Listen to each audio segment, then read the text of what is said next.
How's it going, lads? Marshall here, and welcome to another review on the channel. Now, as I said, yesterday some League SBCs came out. They were the Serie A's Marek Hamsik and the MLS's Sbc Giovinco, or as some call him, the Atomic Ant, and that gives away one of his cons already in this review. So, lads, we're going to go into depth with this one, see his pros, his cons, his height, and everything about the card, whether he's worth the coins and stuff.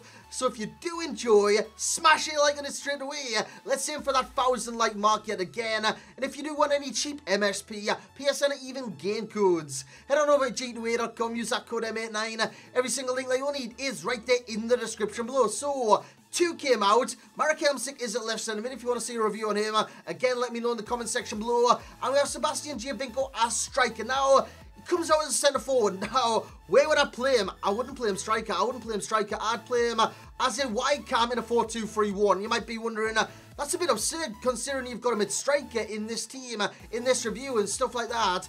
I wanted to see if he could hack it at striker because he comes out as centre forward. A lot of people look at the acceleration on the card and think, you know what, I want this guy at striker. I want him in behind defences scoring goals.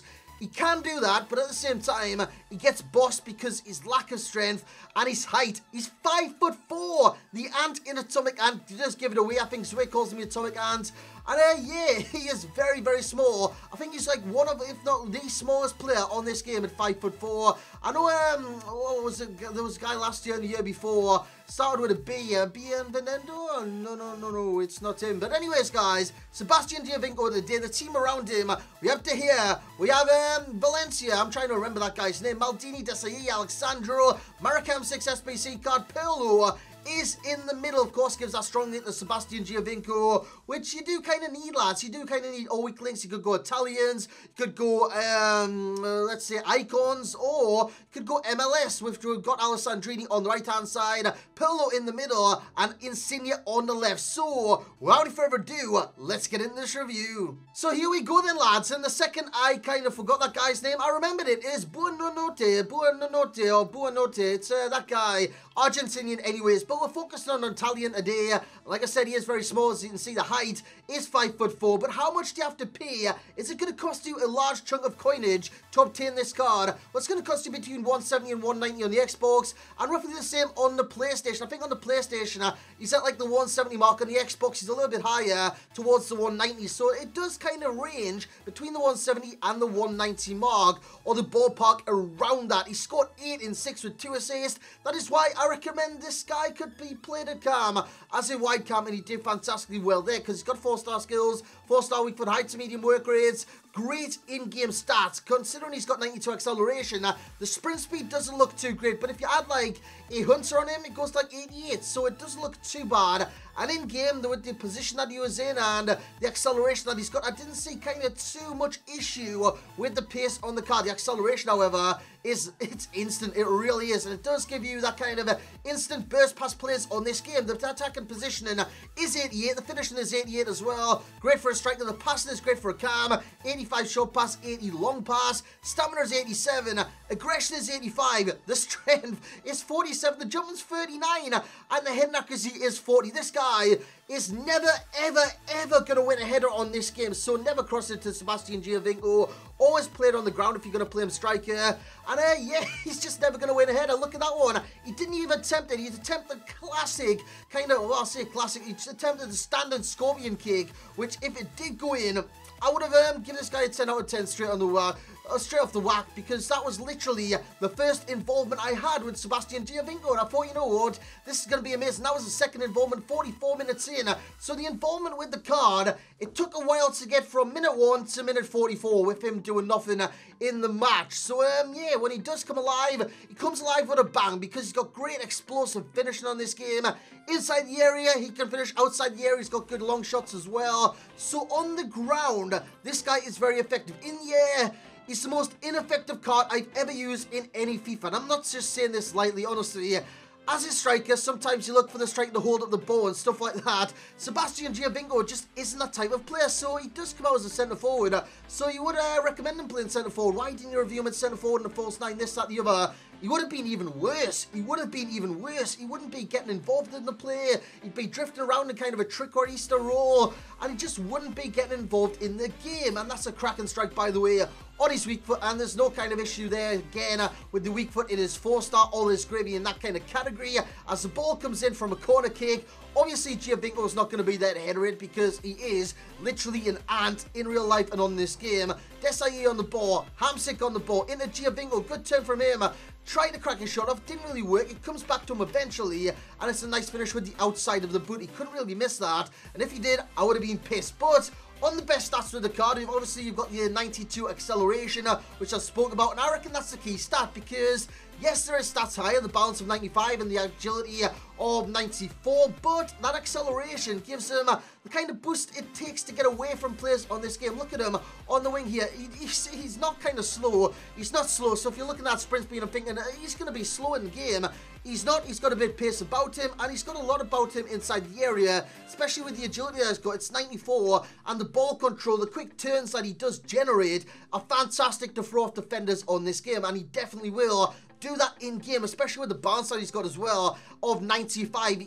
He's got kind of a low center of gravity. He can kind of drift in and out of challenges from time to time and be kind of undetected in the game. I did like that for an attacker because sometimes as attackers you want them to go undetected, and yeah, his movement was great in that facility. So in terms of the pros, we have the dribbling on the card. Of course, he's got 4-star, 4-star. You can throw 4-star skills in the mix, 4-star weak foot, which does affect the dribble from time to time, and yeah, the agility that he's got, the balance that he's got, the dribbling stat that he's got, the ball control that he's got.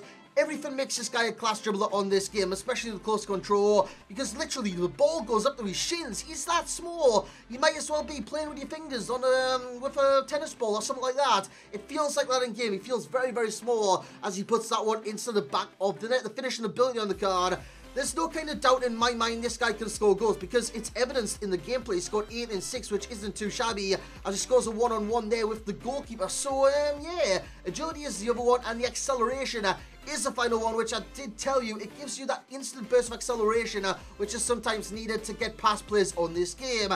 Sadly, that's where it ends. The technical ability on this card is fantastic, but he's got many, many cons, which is unfortunate with the card because I enjoy the card. I'm not going to lie, I do enjoy the card. The first thing I want to talk about is the strength. It's 47. You're going to argue that the aggression is in the high 80s, but I don't reckon it's good. I don't reckon it's good because he's just not strong. He gets overpowered in every single sense of the word. He gets dominated against centre-backs, against CDMs, wherever he drifts, full-backs, gets dominated, and he just gets pushed off the ball all the time. You would have seen that challenge there. Did kind of turn into it, but again, he did get dispossessed. The heading on the card, it's non-existent. It really is. And if he has a free header, he's got 40 bloody head accuracy.